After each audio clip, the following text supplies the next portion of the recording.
Your back-to-school authority here. More than 500,000 children are starting school soon, and nearly all of them will be up to date on their vaccines. Yeah, Connecticut increasing its child vaccination rates every single year. Your reporter Dylan Fearon live for us in New Britain to break down all the numbers for us. Dylan. Well, Brian, Stephanie, good afternoon. This is North End Elementary School. The kids will be back in school on August 31st here in New Britain, and the kindergartners have 6 mandatory vaccines. And what the numbers are showing us, guys, is the national vaccine rates are going down. Connecticut's are going up.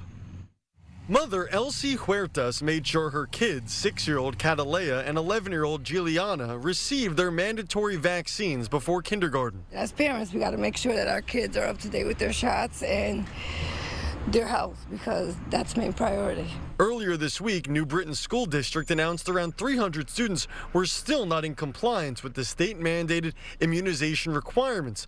But the numbers show Connecticut has improved its vaccine rates the last 5 years as national rates trend downward.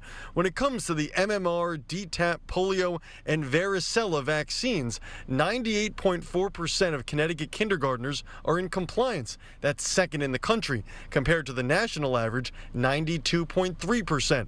Dr. Melissa Held is a pediatric infectious disease physician with Connecticut Children's. We have really excellent access to pediatricians and other primary care providers. Most of the children in Connecticut have regular well child visits where vaccines are discussed and administered.